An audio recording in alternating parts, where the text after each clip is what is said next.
ভাই আমাদের এক ডে চলে আসলো, তাই বন্ধু এবং বান্ধবীদেরকে নিয়ে চলে আসলাম ক্যাম্পাসে। আমাদের ক্যাম্পাসের সাথে একটা ফুল আঁকবো এবং কি আমরা এখানে কিছুক্ষণ মজা করবো। হ্যালো এভরিওয়ান, আসসালামু আলাইকুম। সবাই কেমন আছেন? আশা করি সবাই ভালো আছেন। তো আজকে আমি চলে আসলাম ক্যাম্পাসে আসি আমাদের ক্যাম্পাসে একটা ফুল আঁকবে এবং কি আমরা কিছু সময় ধরে আড্ডা দিব। তো এর ভিতরে আমাদের অনেকে আসছে এবং কি অনেকে আসেনি। তো ফুল আঁকার জন্য আমরা কাজ শুরু করে দিলাম এবং কি প্রথমে আমি ঘষে ওয়ালটা একটু পরিষ্কার করতেছি এবং কি ওয়ালটা সমান করতেছি। সমান করে তারপরে আমরা এখানে ফুল আঁকলে অনেক সুন্দর হবে। এরপর ঘষে পরিষ্কার করে ফেললাম। পরিষ্কার করার পরে আমাদের এখন ফুল আঁকার জন্য এখানে আর্ট করা হবে। আর্ট করে তারপরে আমাদের ফুল আঁকা হবে। এখান দিয়ে দেখতেছি সিটির মুখে মেকআপ একটু কম, এই জন্য এখানে আমরা ফুল আর্ট করার জন্য রং আনলাম। তো সিটি দেখতেছি রংগুলো তার মুখে লাগিয়ে ফেলতেছে। এরপর এখান থেকে দেখতেছি তাসিনে রমজানের মুখে শেপ করে দিতেছে। তো রমজানে তাসিনকে বলতেছে, বন্ধু তুই যদি আমার উপরগুলো শেপ করে দিস তো আমার নিচের গুলো কে ফালাবে, তো তুই আমার নিচের গুলো ফালাই দে।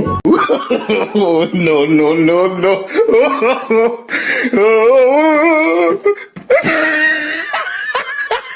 এরপর এখান থেকে দেখতেছি আমাদের